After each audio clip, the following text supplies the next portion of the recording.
여러분 안녕하십니까? 국제정치학자 이충근입니다. 오늘 이 시간은 우리 국민혁명당 대통령 후보이신 고용일 변호사, 고용일 후보를 모시고 우리 후보를 검증하는 시간을 갖겠습니다. 오늘 그 첫 번째 시간으로 국제정치, 그러니까 대통령 후보를 검증한다 1. 국제정치라고 하시면 되겠습니다. 오늘 우리 고용일 변호사를 모시고 우리 고 변호사님이 대통령 후보로 이제 국민혁명당 대통령 후보가 되셨는데 이 대한민국을 이끌어 나가는 그 수장으로서 국제정치적 지혜가 얼마나 확실히 준비가 되어 있는지를 한번 검증해 보는 시간입니다. 그렇다고 해서 우리가 대학원에서 논문 심사하듯이 이렇게 겁주고 그러는 것은 아니니까 굉장히 지금 두려움에 떨고 있습니다.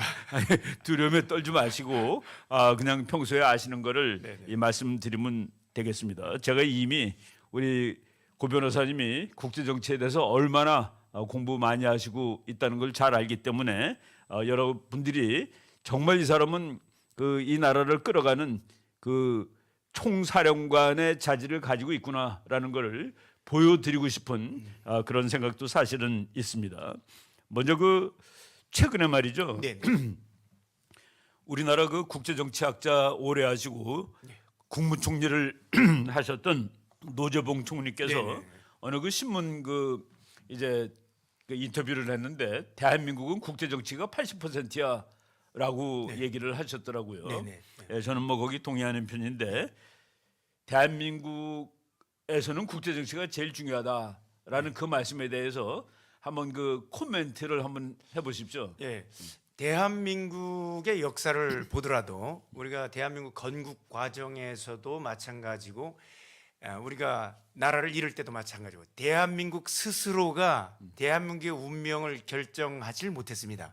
다 주변 강대국들 틈에서 대한민국의 역사, 건국, 그다음 멸망 다 결정이 됐고 그런 걸 보면 사실은 대한민국에서 가장 중요한 부분은 국제정치라고 얘기를 해도 과언은 아닌 것 같습니다. 80%라고 말씀을 하시는데 사실은 다라고 얘기를 해도 될 것 같습니다. 저는. 네, 다라고 얘기한 것은 어디서 누가 얘기하는 것을 들으셨습니까? 이거는 아부성 발언은 아닌데 이제 박사님 강의를 많이 들었습니다. 아니 제가 어제 어느 이 교장 선생님들을 대상으로 강의를 하면서 제가 노재봉 총리께서 80%라고 얘기를 하셨는데 내 생각으로는 100%가 맞는 것 같습니다라고 강의를 시작했거든요. 그래서 혹시 그게 아직 유튜브로 안 나간 것 같은데 100이라고 말씀하셔가지고 제가 한번 질문해봤습니다. 우리 말이죠. 지금 이 좌파 정권이 들었을 때마다 남북한 문제, 통일 문제 얘기할 때 우리 민족끼리라는 얘기를 하는데 우리 민족끼리 우리 문제가 해결될 수 있다고 생각하시나요? 우리 민족끼리 대한민국의 통일이라든가 운명을 결정할 수 있으면 우리 민족끼리라는 단어를 이용해서 우리 민족끼리 오손도손 결정해도 괜찮습니다. 그러나 대한민국 6.25 이후의 휴전협정도 우리 민족끼리 하지 못했습니다. 중공군 팽덕회 사령관, 팽더화이, 그 다음에 유엔군 사령관 이렇게 강대국들이 모여서 결정했었기 때문에 우리 민족끼리 예컨대 종전선언을 한다고 해도 실질적인 종전협정의 당사자가 참석하지 않는 이거는 휴지 조각에 불과한 것이기 때문에 우리 민족끼리는 사실상 북한의 통일전선 전술 일종이라고 봐야지 이 부분이 정말 진심에서 우러나오는 그리고 실제 우리나라의 문제를 해결할 수 있는 내용은 아닙니다. 저는 우리 후보님이 말씀하신 데 대해서 적극 동의하는 편입니다. 우리 민족끼리 지금 되지가 않기 때문에 지금 70년 동안 남한도 통일을 원하고 북한도 통일을 원하는데 통일이 되고 있지 않은 그 사실 하나만 보더라도 우리 민족끼리 우리 문제를 하겠다라는 말은 상당히 현실적이지 못하다라는 그런 말씀을 하신 것 같습니다. 그리고 말이죠, 우리가 대통령을 상징하는 것이 군인 아니겠습니까? 네네. 대통령은 제일 높은 사람이라고 얘기하는데 네. 사실 대통령은 민간인들 중에서 제일 높은 사람은 아닙니다, 그죠? 네. 대통령이 우리 뭐 보통 사람보다 높은 사람은 아닌데 네. 그럼에도 불구하고 대통령을 제일 높은 사람이라고 그러는 것은 대통령이 군인 중에서 제일 높기 때문에 그렇습니다. 네네. 총사령관이 되는 것이죠. 그래서 우리 그 선거할 때마다 이슈가 되는 거 어떤 사람은 그 군대 문제를 뭐 이렇게 회피했다라든가 네네. 또는 뭐 아들이 군대를 안 갔다라든가 이런 것 때문에도 대통령 되는데 아주 많은 지장을 받은 경우를 예. 우리나라 역사에서 이제 봤습니다. 우리 그 고 후보님께서는 나는 대통령이 될 수 있는 나는 군대를 이렇게 다 잘했어라고 이렇게 자랑할 수 있는 그 무엇이 혹시 있나요?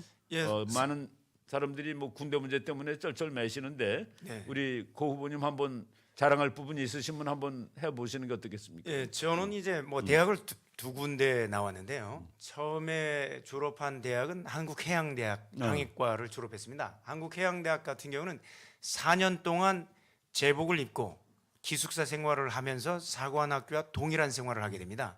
예, 생도 생활을 4년 하고 나서 상선사관으로 임관해서 상선에서 근무하든가 아니면 현역 해군 장교로 임관해서 현역 해군 장교로 복무하든가 둘 중에 하나인데 저는 해군 장교로 임관이 돼서 어허. 제복을 6년 입었습니다. 어. 학교 생활까지 포함해서 참 해군 제2함대 이 26 전대 262 편대의 연평해전에서 나왔던 그 참수리 참 339호정의 부정장으로 뭐 군대에서 는 부장이라고 합니다. 부정장으로 근무를 하면서 NNL을 수호했습니다.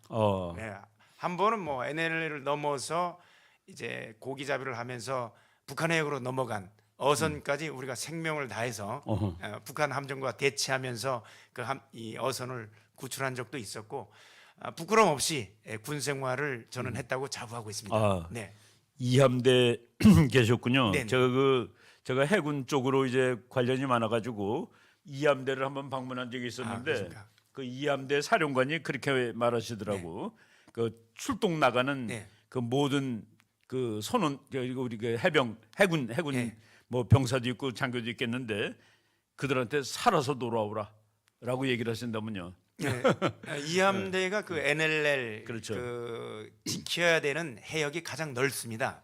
그리고 빈번하게 북한 경비정하고 접촉을 하게 됩니다. 맞아요. 예, 그렇기 때문에 특히 참수리 같은 경우는 기지에서 육군에서 말하는 5분 대기처럼 5분 만에 함정을 출항시켜야 됩니다. 맞아요. 예, 상황실에서 도착하면 바로 NLL 쪽으로 달려가서 침투하는 북한 함정에 대응을 해야 되고 그렇죠. 또 혹시나 이제 이 어선들이 해역에는 이 철책이라는 게 없지 않습니까? 맞아요. 가상의 경위도로 선이 그어져 있는 거지 실제 철책이 없으니까 순식간에 넘어가기도 하고 그 납북당하기도 하는 문제가 있기 때문에 저희들은 뭐 늘 맞아요. 예, 방탄조끼를 입고 완전 무장한 80년대, 채로 90년대부터는 예. 우리나라의 최전선이 그 서해 바다가 됐습니다. 네. 그 모든 그 남북 관계의 맞습니다. 갈등도 다 정말 그 진짜 총을 쏘는 그런 총격전이 서해 바다에 있었기 때문에 제가 그때 그 이 연평해전 끝나고 얼마 안 됐을 무렵입니다.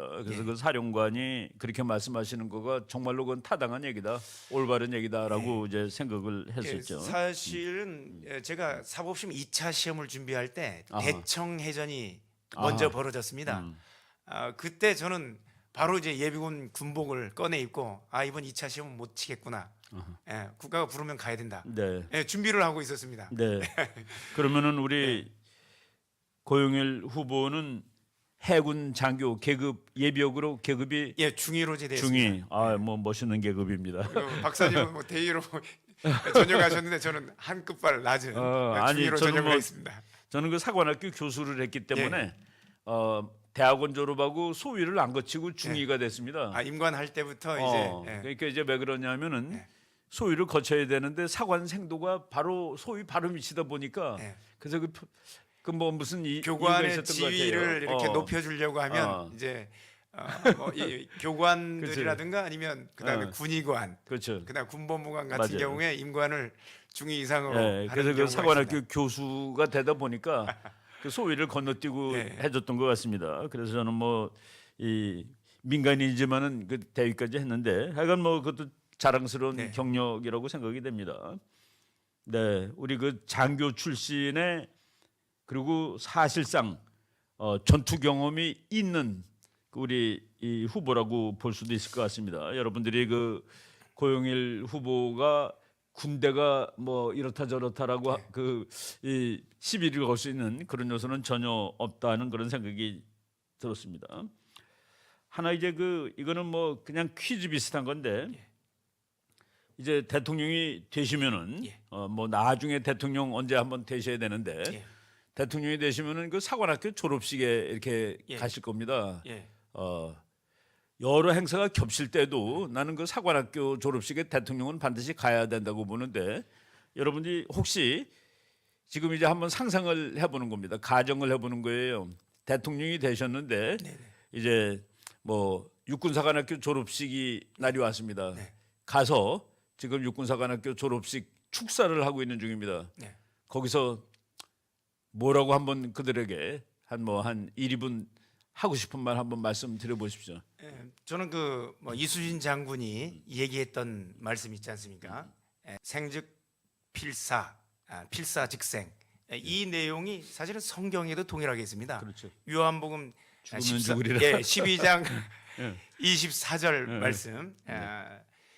하늘의 밀이 땅에 떨어져 죽지 아니하면 그대로 있고 자기 생명을 미워하는 자는 영생하도록 보존하리라. 네. 이 말씀이 사실 이 이수진 장군의 말씀과 요한복음 12장 말씀이 동일합니다.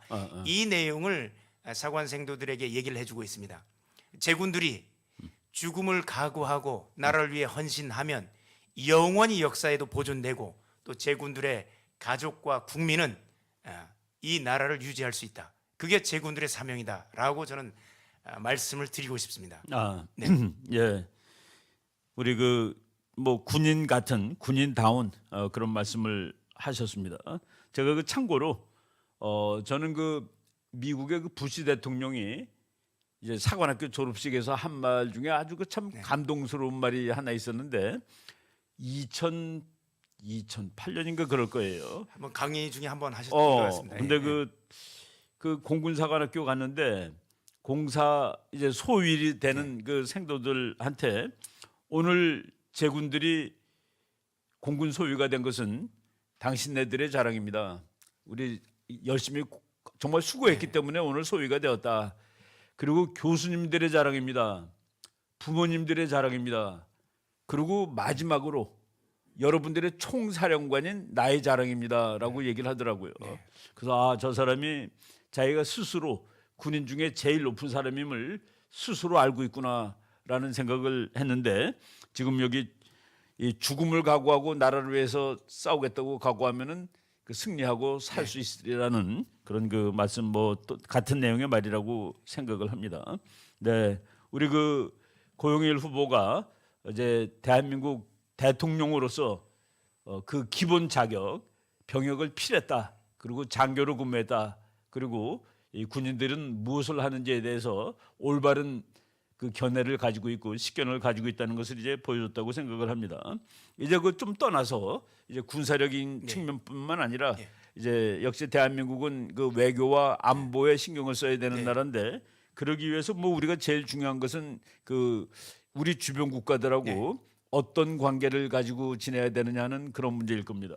그래서 그 제가 지금 한미 동맹이라는 것이 아주 중요한 국가 안보의 그 장치인데 우리 고 후보께서 대통령이 되시면은 일단 그 처음에 보통 다 미국을 가게 될 겁니다. 그 뭐 이제 그래서 우리나라 그 학자들이 그래요.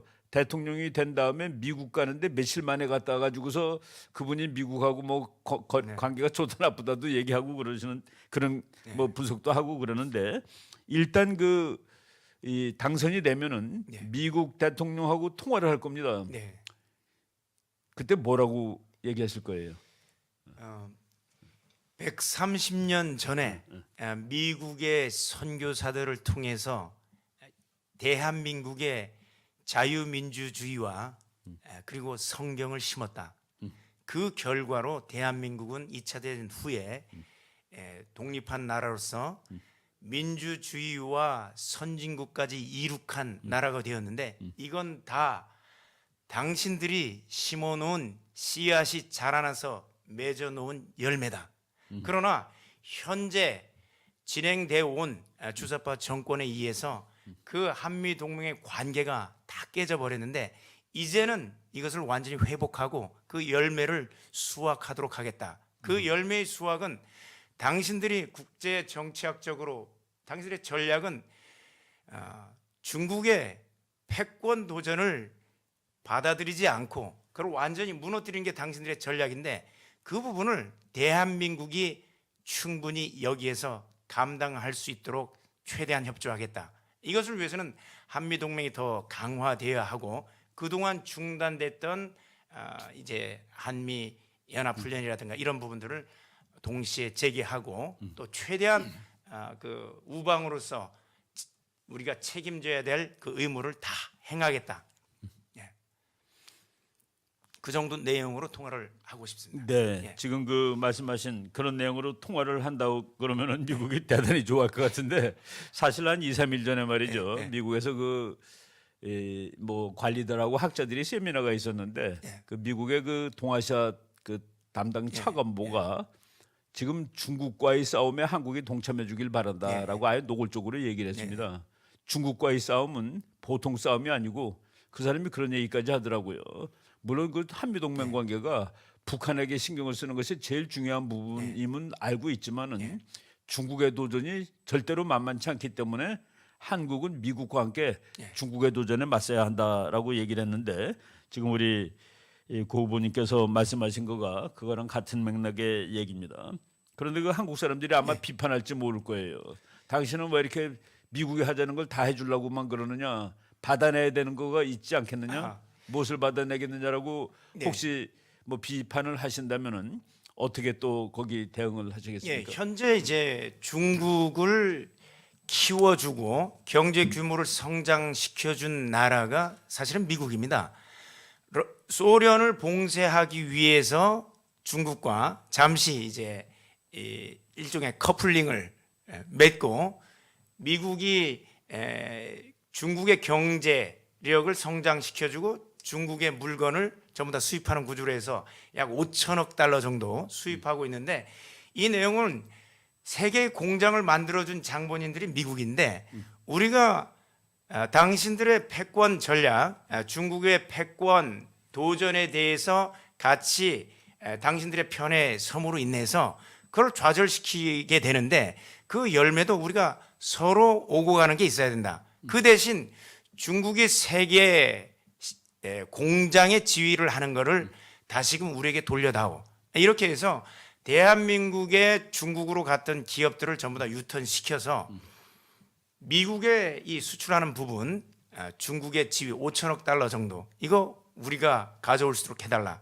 그 대신 너희들은 당신들에 대해서는 마찬가지로 원유 수입, 가스라든가 원유 그리고 고가의 지금 국방과 관련된 첨단 무기들 당신들이 원하는 만큼 사준다. 이런 식으로 제안을 하면 우리가 얻어내는 것은 결국 경제적으로도 중국의 지위를 그대로 이어받는 일본보다 경제력이 우리가 더 많아지게 되는 더 높아지게 되는 그런 열매를 우리가 반대급부로 받아낼 수 있다고 봅니다. 예.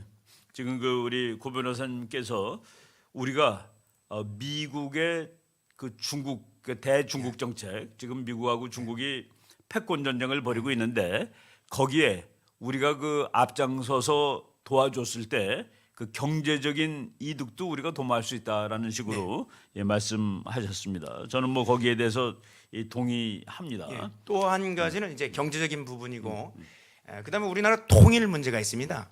통일과 관련해서 대한민국이 통일된 이후의 대한민국도 여전히 미국의 튼튼한 동맹국으로 남아 있고 그 지위는 변하지 않을 것이다. 그래서 중국의 입장에서는 순망치한 입술이 망하면 이빨이 시리다고 대한민국의 6.25 전쟁 당시 30만 대군을 보내서 대한민국의 통일을 막았는데 이제는 통일을 할 때가 됐다. 이 통일을 이루는데 미국이 적극적으로 협조해 줘라. 그래서 미국을 움직여서 통일을 얻어내는 것. 정치적으로는 그것까지 저희들이 반대급부로 주장을 할 수 있다고 봅니다. 예. 예, 지금 우리 고 변호사님께서 이제 국제정치 실력을 발휘하셨는데 우리가 통일을 하기 위해서 가장 필요한 것이 미국의 지원입니다. 독일이 통일했을 때도 뭐 소득이 돈도 많았고 소득 사람이 단결했지만은 가장 중요한 거 이것이 없으면 안 되는 것이 바로 미국의 지원이었는데 그 부분을 정확히 이해하고 있다는 생각이 듭니다. 감사합니다. 예. 많은 사람들이 그러죠. 네. 미국도 우리 통일 안 시키려고 그래. 근데 거기에 대해서 아니야, 미국은 우리를 통일시킬 생각이 있을 걸. 이라고 하고서 한번 가져가고 말씀을 해보시죠. 그 부분과 관련해서도 이제 아시아 지역, 특히 극동 지역의 동북아 지역이 이 아시아 지역에 있어서 패권 세력이 등장할 수 있는 지역입니다. 유일하게. 왜냐하면 러시아가 버티고 있고, 그 다음에 해양 세력은 일본이 버티고 있고, 대륙 세력 중에 하나인 중공이란, 뭐 중국이라고 표현하겠습니다. 중국이란 세 가지 세력이 버티고 있는데 미국의 입장은 어느 지역에서든 패권 국가가 등장하는 걸 원치 않습니다. 그러나 해양 국가이면서 동맹 국가인 일본은 과거에 전력이 있습니다. 전력이 미국과 전쟁을 했던 전력이 있기 때문에 신뢰하기가 어려운 나라인 겁니다. 키워주기가 어려운 나라고, 중국은 현재 패권 전쟁을 하고 있기 때문에 이건 더더욱 신뢰할 수 없는 거고, 러시아 역시 과거에 소비에트 시절부터 미국과 이 경쟁을 했던 나라이기 때문에 대한민국의 통일을 이루고 그 대한민국의 경제 규모와 국방 규모를 비롯한 대한민국의 힘이 강해지면 강해질수록 그 세 국가를 견제하는 역할을 할 수 있는 아주 중요한 일종의 역할을 할 수 있다고 미국은 생각할 수 있을 겁니다. 그렇기 때문에 그런 역할론을 미국에 설득한다면 미국 입장에서는 자신들의 국제 전략에 부응하는 한국의 입장이 되기 때문에 얼마든지 통일을 지원해 줄 수 있다고 봅니다. 예. 네. 예, 지금 뭐 미국과 중국이 지금 뭐 패권 경쟁을 하고 있고 바로 한국이 거기에 아주 직접적으로 그 우리나라의 운명이 뭐 걸려 있는 상황 아니겠습니까? 그래서 이미 중국이 강대국으로 부상한 뭐 한 20년 정도 됐는데 그때부터 이제 한국에서 여러 가지 이 설들이 나오고 대통령의 정책이 나왔습니다. 그래서 이제 노무현 대통령 때부터 한번 우리가 생각을 해본다면 그때부터 이제 갈등이 좀 본질적으로 나타났기 때문에 그때 노무현 대통령이 중국과 미국이 싸우면 우리는 균형자가 되겠다라는 얘기를 한번 한 적이 있습니다. 밸런서. 그래가지고 뭐 그 논쟁이 많았었는데 우리 고 후보님께서는 밸런서라는 이 정책이 괜찮은 정책인지 이것이 안 된다면 왜 안 되는 것이고 좋다면 왜 좋은지 한번 크리티컬하게 비판하는 입장에서 노무현 대통령 때부터 이게 동북아 균형자론, 이게 뭐 영어로 이제 밸런서, 균형을 잡는 역할을 대한민국이 하겠다고 얘기를 했는데 균형을 잡기 위해서는 대한민국이 그만큼 강대한 상태면 대한민국이 선택하는 국가가 패권 국가가 될 수 있도록 하는 그 정도 규모와 크기가 된다면 국력의 크기가 그러면 균형자는 역할을 수행할 수 있습니다. 그러나 그게 안 되면 균형자 이론이라는 것 자체가 불가능한 겁니다. 불가능한 거를 주장했다고 볼 수 있는데 현재 대한민국이 예컨대 중국의 입장을 들었으면 중국이 전 세계 패권 국가가 되겠느냐? 그거는 아니라는 거죠. 대한민국의 국력 규모를 고려해서 중국에 같이 연합한다고 해도 현재 세계 최강 대국인 미국을 견제할 수 있는 능력이 안 되는 겁니다. 그렇기 때문에 이 균형자론이라는 거는 이제 잘못된 선택이다라고 판단을 할 수 있고요. 그러면 가장 강한 나라에 대한민국이 편을 들면 결국 대한민국은 그 나라와 함께 같이 패권 국가의 지위를 함께 누릴 수 있는 이런 기회가 부여되기 때문에 이런 균형자 이론은 잘못됐다고 판단이 되고 현재 입장에서는 미국의 입장과 중국의 입장, 국력 규모를 고려할 때 중국은 앞으로 멸망해가는 국가라고 볼 수가 있습니다. 왜냐하면 에너지 자급자족, 그러니까 에너지를 스스로 자급할 수 있는 능력이 안 되는 나라다. 두 번째는 식량을 스스로 자급자족하지 못하는 나라다. 이런 부분에서 만약에 그들이 주장하고 있는 1대1로와 관련해서 해상 수송로, 그다음 육상 수송로가 막히면 중국은 스스로 생존할 수 없는 국가의 반면에 미국은 세계 최대의 원유 생산국이고 수출을 하는 에너지 자급자족이 되는 나라입니다. 그리고 그다음에 뭐 이 식량 자급자족이 아니라 세계 최대의 또 농업 수출국입니다. 네. 그런 것만 보더라도 사실은 패권 경쟁은 이미 결론이 나 있는 전쟁입니다. 그래서 대한민국은 미국의 힘을 빌어야만 통일도 이룩할 수 있고 그리고 또 하나는 역사적인 측면에서 고려해 보면 대한민국의 중국과 이제 이 관계는 조공 관계입니다. 중국과 대등한 동맹이 아니라 중국의 속국으로서 중국이 하라는 대로 하는 뭐 중국 2000년 갑질 이런 책을 읽어보면 정말 대한민국 조선 왕조 시대 때 우리가 얼마나 많이 중국의 핍박을 당하고 정말 종 같은 마치 주종 관계에 있어서 속국의 지위를 가지고 갈 수밖에 없는데 반해서 한국과 미국 간의 관계라든가 미국과 다른 동맹국과의 관계는 평등한 관계입니다.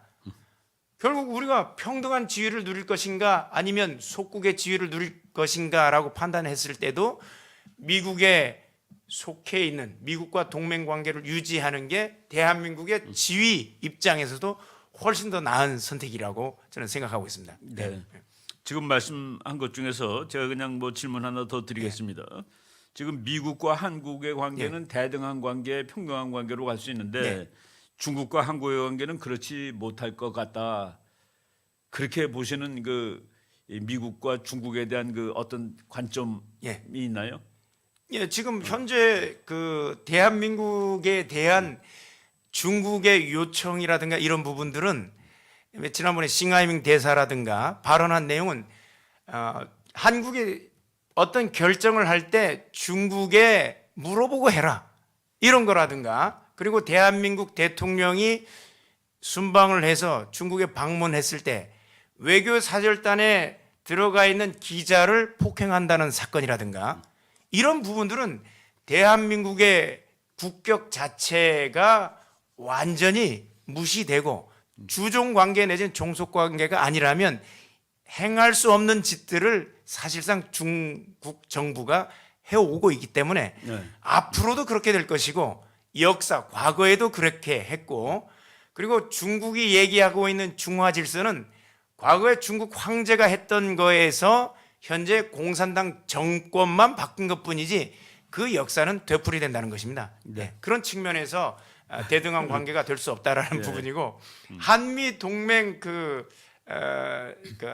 한미 상호 방위 조약을 보면 대한민국이 어려울 때는 미군이 도와주고 미국이 어려울 때는 그때 당시에 아무런 해군력도 제대로 갖추지 못한데 미국에 대한민국에 도와주는 사실상 평등한 관계로 맺혀진 것을 볼 때 이 대등 관계와 그다음에 종속 관계는 능히 우리가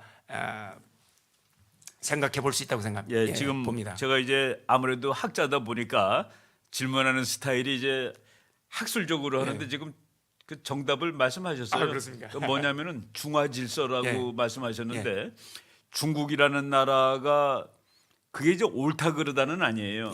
근데 중국이라는 나라는 국가들이 서로 위에 나라 아래 나라 이렇게 위계 질서로 돼 있을 때 평화가 온다라고 생각하고 자기가 위에 나라라고 생각하는 그런 나라입니다.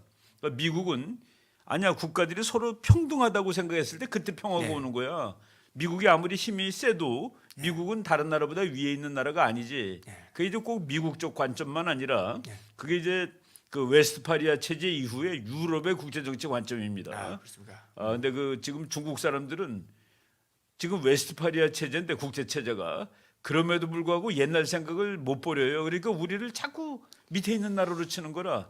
그러니까 역사적으로 어쨌든 그게 몇 천 년 동안의 중화 질서라는 그 중화 자신들의 질서, 네. 자신들의 그 개념 하에서는 소국은 대국을 섬겨야 되는 그 사대하는 맞아요. 요게 자신들의 이 일종의 철학처럼 굳어져 있다고 해야 되나요?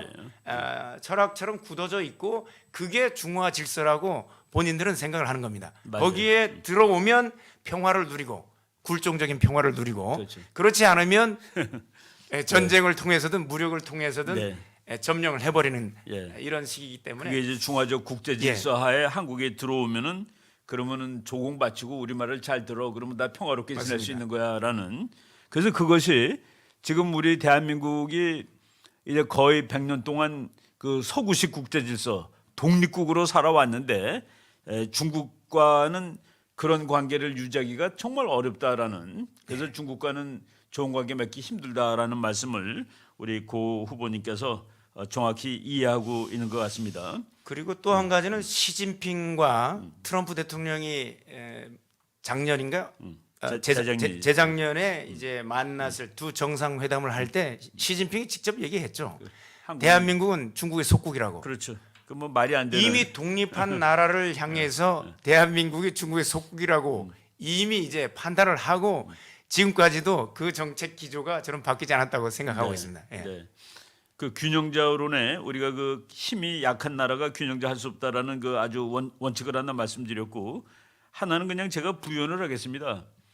우리나라는 법적으로 균형자가 될 수가 없습니다. 중국하고 미국 사이가 이제 나쁠 때 우리가 균형자를 하려면은 법적으로 먼저 미국과 동맹을 끊어야 됩니다. 그 우리가 누구랑 동맹인데 동맹이라는 거는 서로 도와주기로 약속했는데 너네 둘이 싸우면 나는 중립이야라는 게 말이 안 되잖아요. 그죠? 그래서 그것도 있을 수 없는 얘기를 그 노무현 정부 때 했다라고 말씀을 드리겠습니다. 또 뭐 그냥 계속 그 우리 지금 미국과 중국 관계가 중요하니까 이명박 대통령 때 중국은 우리나라의 전략적 협력 동반자다. 전략적 협력 동반자다. 가능할까요? 저는 이제 이 이명박 대통령이 그때 당시에 원래 이제 출신이 이 기업인입니다. 기업인이기 때문에 기업 입장에서 비즈니스 관점에서는 전략적 동반자라고 가능했다고 본인은 판단했던 것 같습니다. 그러나 그때 당시에 한나라당 시절이죠. 2009년도에 한나라당 사무총장과 중국 공산당이 업무 교류 협약을 체결했습니다. MOU를 체결을 했는데 사실은 말씀드렸다시피 대한민국과 미국은 군사 동맹을 체결하고 있고 그다음에 북한과 그다음에 중국은 조중 동맹을 체결하고 있습니다. 그런데 북한은 대한민국의 주적이었습니다. 주적과 동맹 관계를 체결하고 있는 국가와 대한민국이 전략적 동반자가 된다. 전략에 서로 상반된 전략을 가지고 있는데 그게 어떻게 전략적으로 이게 일치해야만 전략적 동반자가 되는 건데 서로 다른 길을 가는 사람끼리 굴레를 같이 씌웠다고 해서 그게 같은 길을 가려면 한쪽이 끌려가야만 가능한 구조입니다. 그래서 이 부분은 국제 정치적으로는 틀린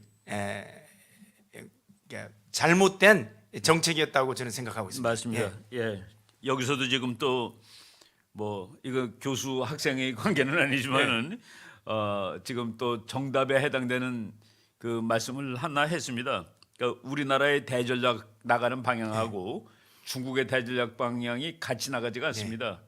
그래서 뭐 물론 이제 그 이 외교적으로 뭐 우리는 협력 동반자라고 이제 좋게 얘기를 했고 기업가적 마인드로 했다고 보는데 진짜 전략적으로는 아니다라는 말씀을 잘 해주셨습니다.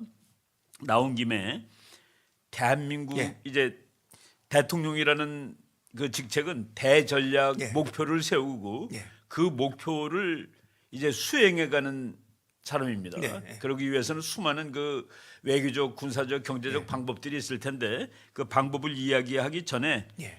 대한민국의 지금 상황으로 치는 겁니다. 예. 2022년 대한민국의 대전략은 무엇이어야 하겠느냐 하는 그걸 한번 우리 국민들한테 한번 제시해 보십시오. 예, 대한민국의 현재 이제 가장 중요하고 시급한, 그러니까 급한 문제가 있고 중요한 문제가 있는데, 우선순위에서 처리하는 건 중요한 문제입니다. 예. 근데 중요하고 급한 걸 또 먼저 처리하면 되는데, 대한민국에서 가장 중요하고 급한 문제는 결국은 대한민국이 통일하는 겁니다. 예. 통일이라는 이 대전략 하에서 우리가 이 헌법에서도 이제 이 통일 조항 자체도 있는데, 대한민국이 자유민주 체제로 통일하는 것, 이걸 이 대전략으로 저는 이제 보고 있고요. 그걸 하기 위해서 현재 일어나고 있는 부분들이 반대 방향으로 자유 통일이 아니라 이 주사파 세력이 한 반대 방향의 통일 전략으로 이끌어 갔었기 때문에 이걸 돌이키는 일, 이게 앞으로 급한 일이 될 것 같습니다. 그 뒤에 자유민주 체제로 북한을 이제 대한민국으로 편입시키는 작업, 그 부분이 대한민국 스스로는 안 되고 미국이라는 세력을 움직여야 되고, 그리고 우리나라 사람들은 이제 일본을 굉장히 미워하고 증오하는데 6.25 당시에 대한민국에 대해서 가장 피해를 입힌 국가는 중공입니다. 37개월 동안에 33개월은 중공과 싸웠습니다. 중공군에 의해서 대한민국이 가장 많은 피해를 받고 가장 많은 수혜를 입힌, 은혜를 입힌, 도와준 국가는 미국이고 그 다음을 치면 일본이라고 볼 수 있습니다. 미군의 모든 물자가 일본에 있는 공장을 통해서 왔습니다. 그러나 우리는 이거를 의도적으로 뭐 이제 드러내질 않고 그걸 이제 역사에서는 언급을 하고 있지 않은데, 한미일 동맹, 삼각동맹. 삼각동맹 이 부분을 우리가 삼불 정책하면서 계속 이 좌파 정권들이, 좌파 정권뿐만 아니라 박근혜 정권까지 삼불 정책을 취하는데 이거를 빨리 폐기해야 됩니다. 그 삼불 정책 중에 하나가 한미일 군사 동맹인데 이 부분이 들어가야지만 일본을 설득해서 통일을 방해하는 세력이 아니라 통일을 최소한 방관하도록, 그렇죠. 놔둬야만 미국을 설득해서 대한민국이 통일을 이룰 수 있다고 저는 생각하고 있습니다. 네. 예. 대한민국의 대전략은 무엇이어야 하는가에 대해서 지금 말씀을 잘 하셨습니다. 우리가 그냥 국제정치학자들은 어느 나라든지 국가의 제일 중요한 것은 힘을 누리는 일이라고 얘기를 합니다. 그러니까 왜냐하면은 그 국제정치가 그 썰렁한 동네거든요. 힘없는 나라는 참 비참해요. 그래서 그 힘을 누리는데 우리나라에서 힘을 누리는 가장 좋은 방법이 통일입니다. 맞습니다. 그래서 통일이 우리나라의 대전략이 되는 것은 그냥 넓게 얘기했을 때 힘을 누리기 위하여, 더 편안하게 살기 위하여 하는 그 정확한 그 목적을 알고 계시다고 봅니다. 통일이 되었을 경우에 대한민국의 인구는 이제 7천만이 넘게 됩니다. 거의 8천만에 이르게 되는데, 그렇죠. 8천만의 인구를 가진 OECD 국가가 별로 없습니다. 그렇죠. 독일이 미국하고 독일 빼면 없는데, 우리가 인구 규모로 봐도 그렇고 그 다음에 통일 이후에 북한에 있는 수많은 그 지하 자원과 그리고 거기서 나오는 새로운 인력들, 인구 문제가 해소되고 경제 문제가 해소되면서 대한민국은 정말 막강한 국력을 저는 가지고 올 수 있다고 생각을 하고, 이게 대한민국 발전하는 뭐 속도를 몇십 년을 앞당길 수 있는 그 결과라고 저는 생각하고 있습니다. 네. 이미 지금 좀 말씀하셨지만은 예. 지금 통일을 국가 대전략으로 삼겠다라고, 목표로 삼겠다라고 말씀하셨는데, 최근에 와서 많은 사람들이 통일이 되면은 뭐 더 좋냐 그래갖고 통일을 원하지 않는다라는 책이 최근에 어디 보니까 있더라고요. 네네. 뭐 MZ 세대는 통일을 원하지 않는다 뭐 이런 얘기도 나오고 그러는데, 거기에 대해서 한번 반론을 펴보십시오. 그 통일을 왜 해야 되는지. 많은 특히 이제 젊은 그 세대들에 있어서 통일되면 우리가 부담해야 될 게 많은 거 아닌가 이런 생각을 하는 분들이 많이 있습니다. 그럼 우리가 누려야 할 그 모든 예산과 그 부분들이 북한에 가버리는 거 아니냐 이렇게 생각할 수 있는데 통일되자마자 대한민국의 건설 경기만 생각해 보더라도 북한에 있는 모든 도로를 포함한 인프라스트럭처 전체, 그다음에 북한에 있는 주택 전체 이거를 30년 동안 지어야 됩니다. 그렇죠. 30년 동안 지어야 되는데 그러면 그 인력이 필요하고 회사에는 막대한 인력들이 새로 채용해야 됩니다. 그 새로 채용해야 되는데 바로 북한 인력을 우리가 기업들이 채용해서 쓸 수 있는 게 아닙니다. 그러면 우리 젊은 세대들은 통일되자마자 기업들은 북한을 개발하기 위해서 이미 대학 4학년 때 입도 선배가 다 되고 맞아요. 대학 안 가도 되는 그 시대가 올 겁니다. 직장, 경제 문제 한꺼번에 해결이 되는 그리고 뭐 많은 부분들이 이제 학자들이 얘기를 하고 있는데 대한민국은 좌파 학자들이 뭐 14% 경제 성장을 한다고 하고 그다음에 우파 학자들은 그 이상의 경제 성장률을 달성하게 되면 아마 10년 내로 G2 국가로 통일 후에 10년 내로 G2 국가로 들어서는 거는 대한민국 입장에서는 당연한 걸로 이렇게 판단이 되면 우리가 파이 자체가 커져서 누려야 될 부분들이 더 많아진다. 이렇게 설득하면 문제는 없을 거라고 봅니다. 맞습니다. 지금 뭐 우리 통일을 하게 되면은 돈이 다른 데로 나간다는 걸 걱정하는 사람들이 많이 있는데 그렇지 않다라는 사실을 잘 설명을 했습니다. 그리고 거기 하나 더 부언을 하자면은 지금 통일이라는 그거 말이죠. 북한 국민을 북한 주민 바로 우리 동포들을 구출하는 일이 되는 겁니다. 이제 더 이상 그 북한 주민을 놔둘 수는 없다는 네. 그런 생각이 드는 것 같아요. 그래서 그 이제 우리가 그 국가 전략적인 목적에서 그리고 국제 정치학적인 이득을 계산해 보니까 통일이 좋다라고 하는 것을 넘어서 이제 통일은 도덕적인 문제도 되었다라는 그런 느낌이 듭니다.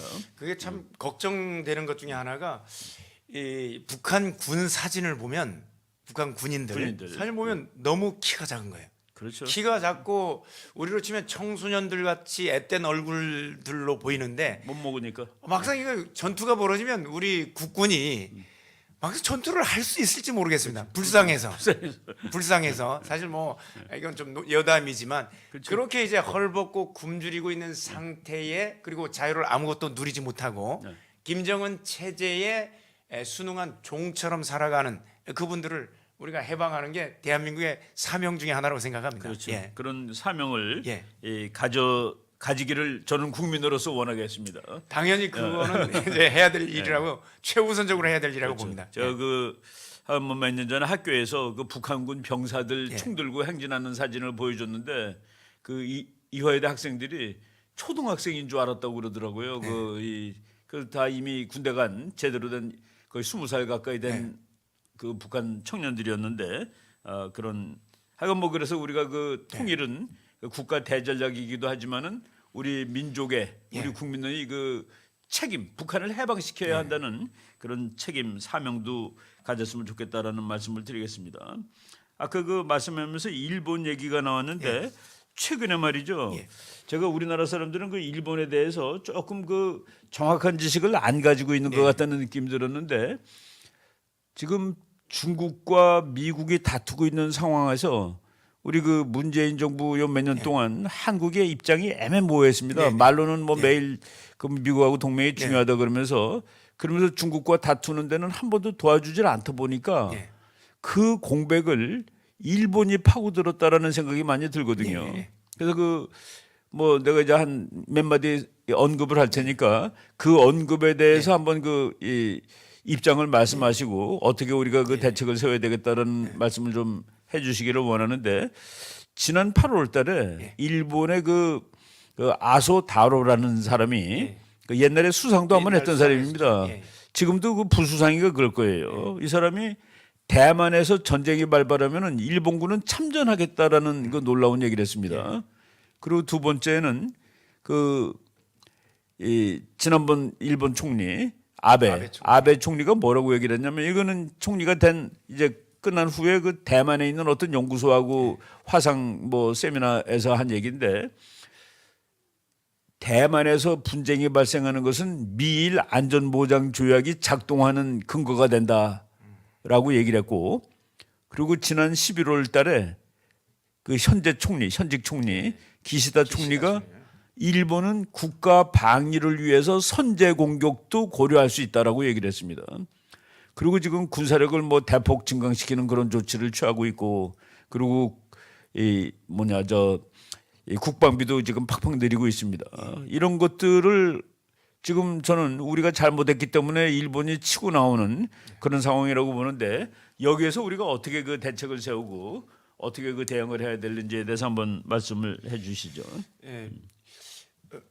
문재인 정부의 가장 큰 이제 외교 정책 실패 중에 하나가 일본을 재무장해준 결과를 초래했습니다. 왜냐하면 대한민국이 이 중국 봉쇄 전략에 동참하지 않기 때문에 거기에서 끌어들인 세력이 일본 세력입니다. 일본 세력은 사실 일본은 전범 국가라서 평화헌법이라서 자위대는 공격하는 전쟁을 할 수 없도록 되어 있습니다. 그러나 대중국 봉쇄 정책에 이 한 국가라도 더 참여시키기 위해서 세계 제 5위의 군사력 그리고 해군력으로 치면 제 2의 군사력 가진 일본을 동참시키도록 이제 문재인 정부가 사실상 그 결과를 만들어줬는데 일본을 미워하면서 일본으로 하여금 평화헌법을 벗어나서 재무장을 추진하게 하고 그리고 현재 그 기시다 총리 선제 공격한다는 것은 사실은 이 평화헌법이 이미 폐기됐다고 볼 수 있는 선언이라고 볼 수 있는데 미국이 여기에 대해서도 절대 안 돼 이런 게 아니라 그냥 방관하고 있습니다. 그건 사실상 용인하고 있다고 보는 것인데 이걸 막기 위해서는 사실 대한민국이 지금 그 쿼드 체제 그리고 오커스 동맹 여기에 반드시 가입을 해야 됩니다. 가입을 해서 일본의 역할을 대한민국이 할 수 있도록 해야 됩니다. 대한민국이 만약 그 중국 봉쇄 전략에 지금 참여하고 있는 쿼드라든가 아니면 오커스 동맹 내지는 이제 피스아이 이런 부분에 직접적으로 대한민국이 적극적으로 가입해서 해상 봉쇄할 때 우리 전력을 예컨대 평화의 항해 작전 거기에 대한민국 함정을 보내고 적극적으로 만약에 동참을 한다고 한다면 사실 미국 입장에서는 일본이 재무장을 용인은 하고 있지만 어쩔 수 없이 바라보고 있는 건데 대한민국이 그 역할을 대신한다면 일본의 재무장에 대해서는 미국에서 노라고 좀 기다려.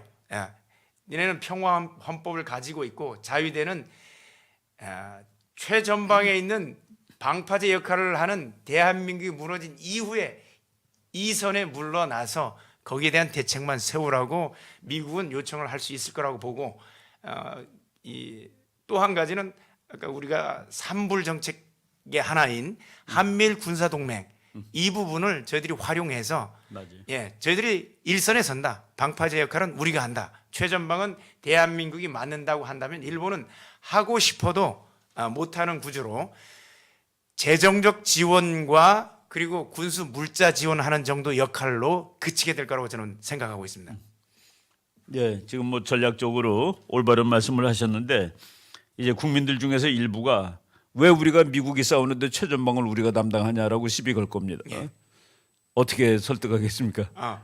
이거는 최전방의 한미 동맹이라는 거는 한쪽의 공격을 받으면 한쪽이 도와주도록 되어 있습니다. 이건 동맹에 따른 의무가 되고 법적으로는 두 번째는 대한민국이 사실상 통일된 대한민국을 이룩하기 위해서는 그 역할을 해야 되는 거예요. 그렇죠.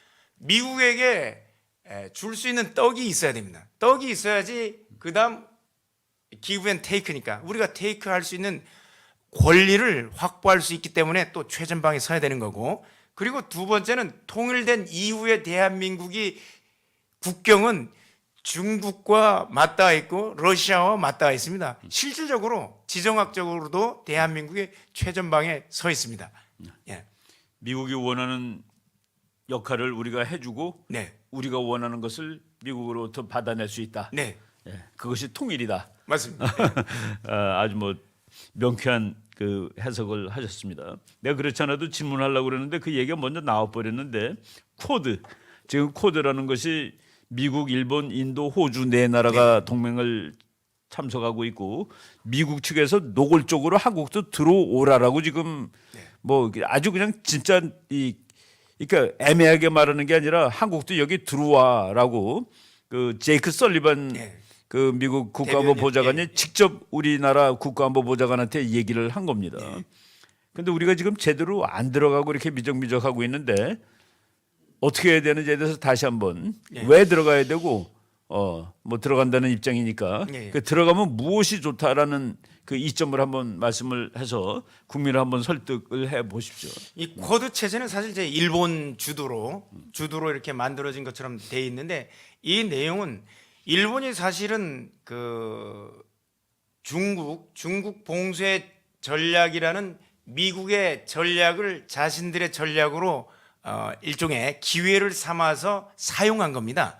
그러니까 미국의 전략에 부응하는 형식을 취하면서 이 쿼드 체제를 만들어냈는데, 이 쿼드 체제에 대한민국이 가입을 해야 되는 이유는 쿼드 지금 구성국이 미국을 제외하고는 인도, 호주, 일본입니다.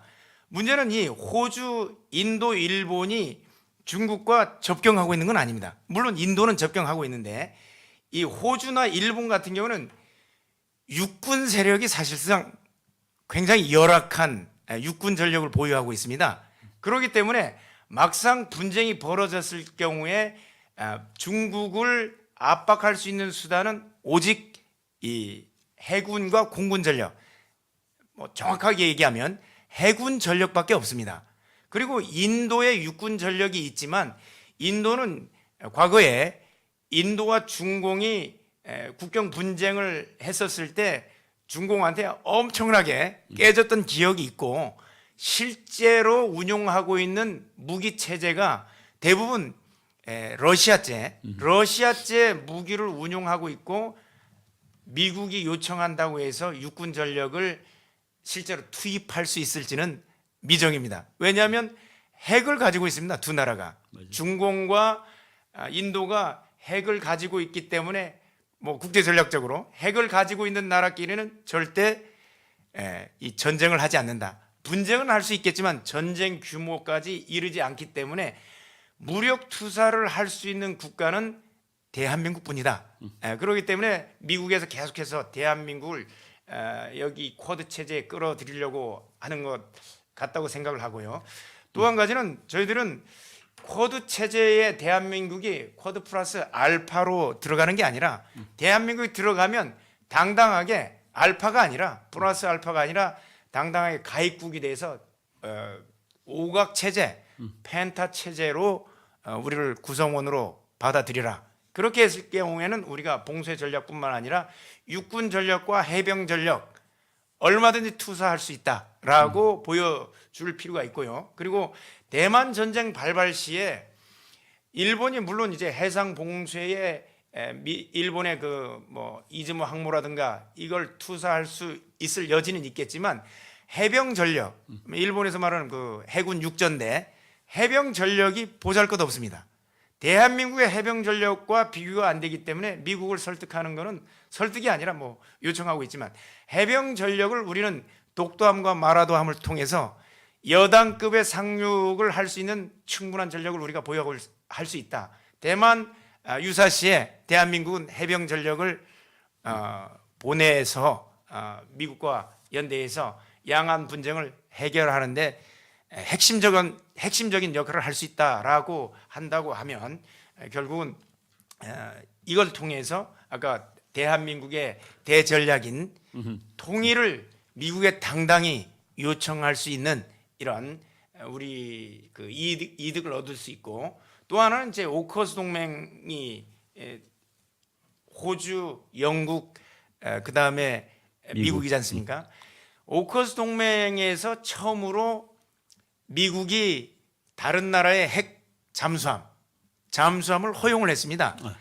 대한민국 쿼드 동맹에 참여하는 대가는 뭐 통일이란 대전략도 있지만 이 근시한 굉장히 전술적으로는 대한민국이 미국에 대해서 핵무기와 그리고 원자력 잠수함과 같은 최첨단 무기, 비대칭 전력을 확보할 수 있는 수단이 될 수 있습니다.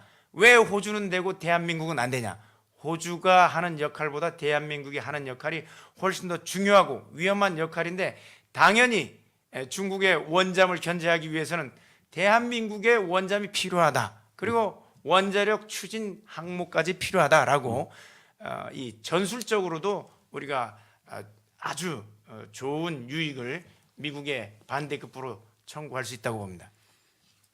예, 지금 우리 말씀 들어보니까 우리 고 후보님께서 국제정치학뿐만 아니라 군사 전략에 대해서도 공부를 상당히 많이 하셨다는 생각이 듭니다. 쿼드가 지금 미일, 인도, 호주 네 나라가 있는데 미국이 그 한국의 가입을 사실은 애타게 원하고 있습니다. 그 애타게 원하는 이유가 그 인도, 호주, 일본이 그 바다의 군사력입니다. 사실 보면은. 근데 여기 한국이 딱 붙어버리면은 육상 군사력이 추가가 돼가지고 쿼드가 제대로 된 동맹, 군사 동맹 체제로 완성될 수가 있는 겁니다. 그렇기 때문에 미국은 이 쿼드가 이제 한국까지 포함돼서 미국의 쿼드 플러스라고 얘기했지만은 우리 고 후보님께서 그 쿼드 플러스가 아니라 아예 오각 체제 펜타라고 이름을 바꿔가지고 당당한 5분의 1로 한국이 들어갈 수 있다. 그리고 우리가 기여하는 데 대한 반대급부로 통일이라든가 이런 것을 얻을 수 있다라고 이제 말씀을 하셨습니다. 그리고 오커스 얘기도 이미 얘기를 했는데, 오커스가 지금 호주, 영국, 미국 세 나라가 만든 동맹이지만은 그 이제 미국에서 지금 아시아 문제를 그 거의 총괄하는 사람이 커트 캠벨이라는 사람인데, 그분이 오커스는 오픈 스트럭처다라고 얘기를 했습니다. 그 세 나라로 딱 짜여진 게 아니라 열려 있다. 여기 한국 들어오라는 그런 소리를 한 것이죠. 그러면 우리가 그 호주가 받아낸 핵 잠수함도 핵 추진 잠수함 이런 거 받아낼 수 있고, 뭐 그러면은 한국 안보가 대폭 좋아지는 이런 상황이 될 겁니다. 뭐 아주 좋은 대답을 하셨습니다. 제가 이제 그 언젠가 우리 고 변호사가 말씀하시는 걸 보니까 제주 해군 기지 같은 그런 기지를 미국 해군이 활용할 수 있도록 하는 방안을 언제 한번 말씀하신 것 같은 그 본 적이 있는데, 그 경우에 뭐 국민들이 막 반대하는 사람도 아마도 있을 겁니다. 그런데 그걸 어떻게 설득할 것이며 우리 해군 기지를 미국이 활용했을 때 그것이 우리나라 안보에 어떻게 그 플러스가 될지 한번 말씀해 보시죠. 제주의 이제 해군 기지는 이제 7 기동 전단, 현재 이제 기동 전단이 이제 운용하고 있는 해군 기지가 되는데, 이 기지가 미 해군이 쓰기에는 너무 작습니다. 그렇죠. 이 강정 해군 기지가 너무 작은데, 왜냐하면 저는 이제 해군 함정에도 근무했지만 상선도 탔었습니다. 3만 톤이 넘는 컨테이너선을 타고 태평양도 여러 번 횡단을 했었기 때문에 대서양까지 3만 톤 정도 되는 그 컨테이너선 크기가 이 항모랑 비슷합니다. 그렇죠. 크기가 항모랑 비슷하고 폭이 34m, 길이가 274m 정도 됐었는데 300m 거의 됩니다. 근데 일반 해군 부두에는 그런 선박이 접안이 안 됩니다. 너무 적습니다. 그렇죠. 항모가 들어오려면 굉장히 그 규모가 커야 되는데, 현재 해군 기지를 더 확대해서 항모라든가, 그러니까 요코스카 해군 기지에 있는 미칠함대의 항모라든가 아니면 사세보항에 있는 강습 상륙 함들 이제 그 정박할 수 있는 이 접안 시설을 우리가 확보를, 대한민국 비용으로 접안 시설을 전부 다 만들어서 그 미 해군 항을 사용할 수 있는 항을 만들어 주면 거기에는 미군이 주둔을 하게 됩니다. 와서 주둔을 하게 되면 어떤 이제 군사적 이익이 있느냐? 미 항모가 있는 동안에는 이 남진하해, 동진하해가 항모전단 하나가 들어와 있음으로 인해서 완전히 미 해군 작전 영역이기 때문에 중국의 항모 산동함이나 이 항모가 두 척이죠. 산동함 뭐 하여튼 그 외 요령함 두 개 있는 항모가 있다고 하더라도 동진하해라든가 남진하해를 자기 마음껏 활보하기가 어려워지게 됩니다. 그렇죠. 그리고 또 하나는 항모 전단이 들어오게 되면 함정만 들어오는 게 아니라 거기에 이제 뭐 정찰기도 들어오고 함재기를 통해서 중국 이 연안의 모든 군사시설을 샅샅이 뒤지어 뭐라 그러니까 뒤진 그 정찰을 하게 됩니다. 예. 정찰을 하게 되니까 그 중공의 어떤 민낯들이 군사적인 이런 부분들이 전부 다 드러나기 때문에 중국 입장에서는 가리는데 급급하게 됩니다. 어쨌든 이 중공의 서해로 진출, 그 다음에 남진하해, 동진하해로 진출하는 부분을 제주도 해군 기지에서 완벽하게 차단할 수가 있습니다. 실제로 중공을 견제하는 효과가 있고 또 한 가지는 경제적인 부분과 관련되고 국가의 어떤 앞으로 에너지 자급과 관련되는 부분인데 제주도 남방에 그 제7광구 이어도 밑에 제7광구가 있는데 일본과 우리가 28년까지 공동 개발하기로 돼 있는데 일본이 대륙붕 협약을 국제법을 변경시켜서 일본에 유리하도록 해놨습니다. 28년 이후에 일본 독자적으로 개발하려고 하고 있습니다. 그러나 미 함대가 제주도 해군 기지에 들어와 있고 대한민국이 대륙붕 그 7광구를 미국과 공동으로 개발을 한다고 선언을 해버리면 사실은 미국은 자기와 공동으로 개발하는 국가를 편들게 될 겁니다. 맞아요. 예, 현재 일본은 미국에 알리지 않고 중공과 이제 공동 개발을 준비하고 있는데 이런 부분에 있어서 우리가 4천조 원 정도의 이 원유와 가스가 매장돼 있다고 하는데 이 부분을 우리가 그대로 보유하면서 사실은 에너지 자급까지도 할 수 있게 되고 그리고 남진하와 동진하해가 중요한 이유는 이게 중동으로부터 대한민국으로 오는 원유 수송 항로입니다. 원유 수송 항로이기도 하고 대한민국이 유럽으로 가는 수출품을 실어 나르는 항로이기 때문에 대한민국의 생명선입니다. 맞아요. 그 생명선을 대한민국 해군 혼자서 지키기에는 굉장히 어렵지만 미 함대가 제주 해군 기지에 와 있다는 것 자체로 그 생명선인 원유 수송로와 수출 수송 항로를 같이 함께 지키는 일종의 뭐 사실 함께라기보다는 미 해군이 지키는 이런 에너지 수송로의 확보 그리고 생명선을 확보하는 효과까지 누릴 수 있다고 봅니다. 네.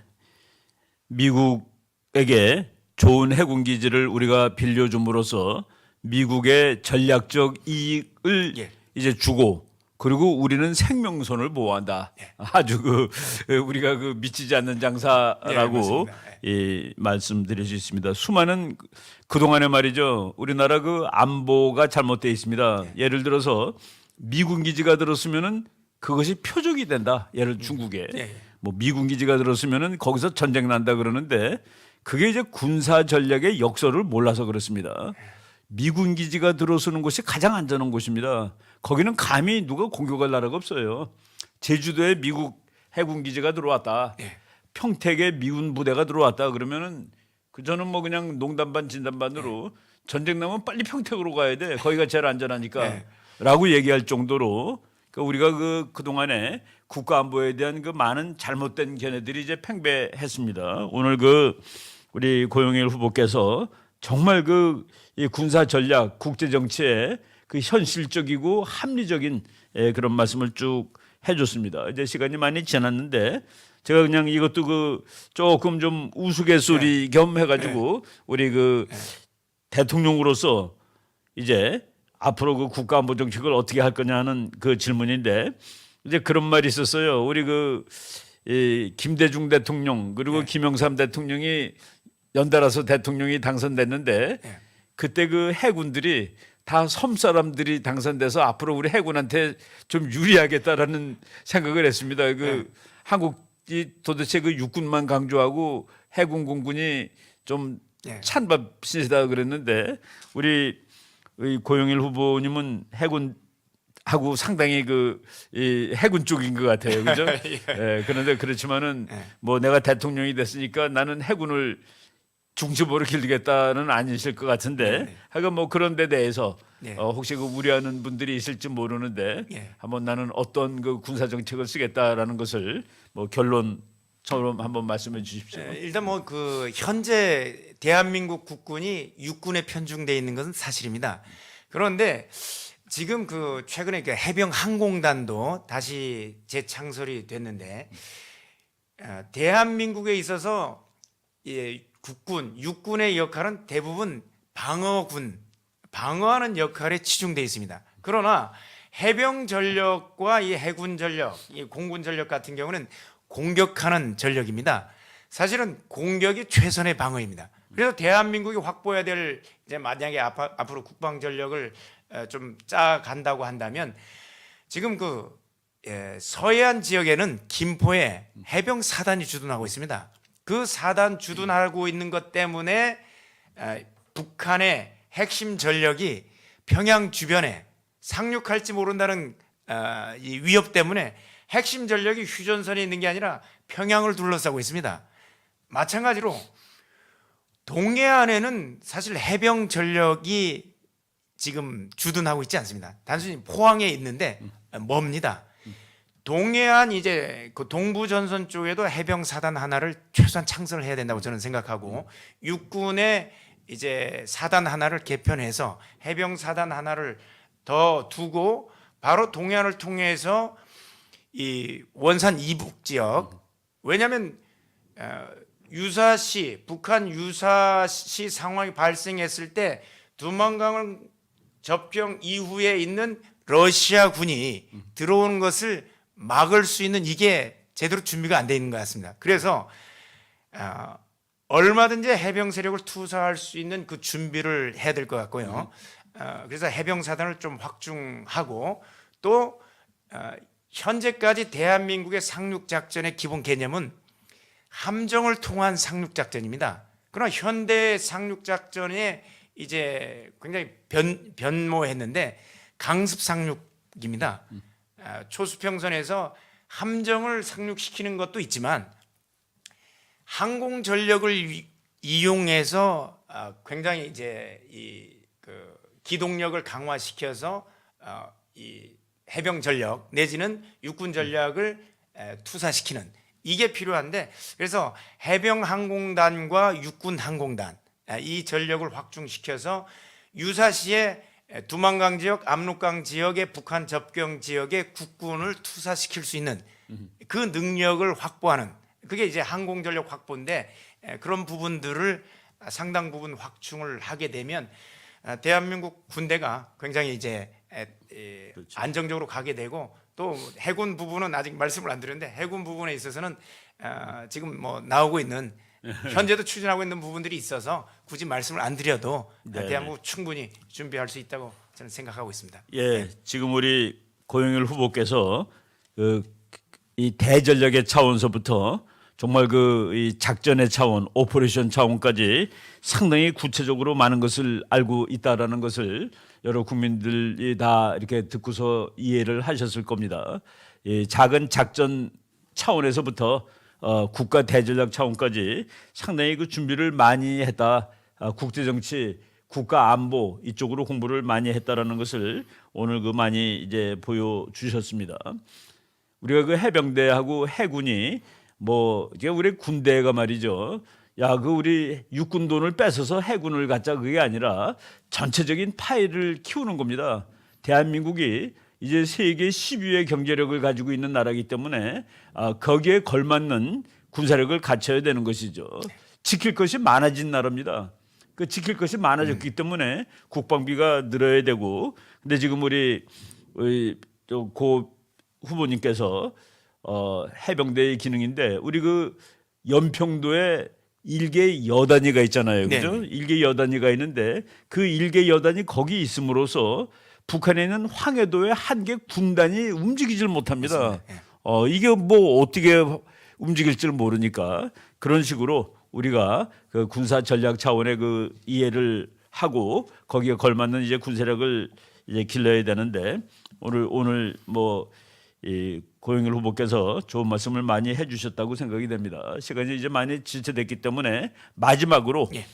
국민들에게 국가 안보 문제 여기에 대해서는 뭐 내가 되면은 이렇게 할 거니까 걱정하지 않으셔도 됩니다라고 한마디 뭐 말씀을 하는 거로 오늘 이 시간을 마치도록 하겠습니다. 네. 그 한 국가의 가장 중요한 부분은 안보입니다. 경제와 안보를 따지게 되면 경제는 안보에 있어서는 후순위가 돼야 되는 게 맞습니다. 왜냐하면 경제는 무엇을 먹는 문제입니다. 내가 쌀밥을 먹을 것인가 아니면 이 피자를 먹을 것인가 문제지만 안보는 내 생명을 지킬 것인가 아니면 생명을 잃을 것인가 문제이기 때문에 생명을 유지하는 걸 전제로 쌀밥도 있고 그 다음에 이제 피자도 있는 부분입니다. 그래서 저는 이 대한민국의 안보를 가장 중시하고 있습니다. 그리고 그 안보에 대한 부분에 있어서는 저희들이 차근히 준비를 해서 대중 전략, 대미 전략, 대일 전략 그리고 이 통일 전략까지 완벽하게 저희들은 정책적으로 준비하고 있기 때문에 여러분들은 안심하고 국민혁명당 저를 믿어주시면 대한민국을 반드시 통일해서 여러분들에게 다시는 이 안보의 위협을 느끼거나 그리고 경제적으로 어려움을 겪는다거나 이런 일이 없도록 하게끔 할 것이고 그리고 지금 많은 부분들이 안보와 조금 다른 부분이긴 하지만 대한민국의 헌정 질서 체제 자체 자유민주주의라는 헌정 질서 체제가 무너지고 있는데 그 빼앗겼던 박탈됐던 자유를 회복하는 데도 최선을 다하도록 하겠습니다. 예, 우리 그 고영일 후보께서 대통령이 되시면은 여러 국민들한테 국가 안보에 대해서 국민들이 걱정하지 않으셔도 되는 그런 나라를 만들겠다고 지금 말씀을 하셨습니다. 사실 그 정말 국민들이 행복한 나라는 국가 안보는 우리 대통령께서 다 알아서 잘해 주실 거야라고 하고서 생업에 종사하는 나라 그런 나라가 제일 좋은 나라죠. 최근에 와서 우리 국민들이 스스로 국가 안보를 걱정하는 그런 시절을 지금 오랫동안 사는 것 같아요. 이제 앞으로 대한민국이 국민들은 생업에 열심히 종사하고 그리고 나라를 끌어가는 대통령이 국가 안보를 여러분 걱정하지 마세요. 내가 다 그거는 책임지겠습니다 하는 그런 대통령이 이제 있는 나라가 되었으면 좋겠습니다. 오늘 우리 국민혁명당 대선 후보 고영일 후보의 국제정치 그리고 군사 안보에 관련된 그런 그 능력 이 정도 된다라고 한번 뭐 검증을 해본 것이 아니라 한번 과시를 했다는 그런 생각이 듭니다. 여러분들 이 정도면은 참 그 괜찮은 후보다라는 생각이 들으셨을 것 같아요. 여러분 그래도 장시간 동안 경청해 주셔서 감사합니다. 우리 감사합니다. 오늘 첫 번째 안보관 검증 여기서 마치도록 하겠습니다. 감사합니다. 수고하셨습니다. 네, 수고하셨습니다.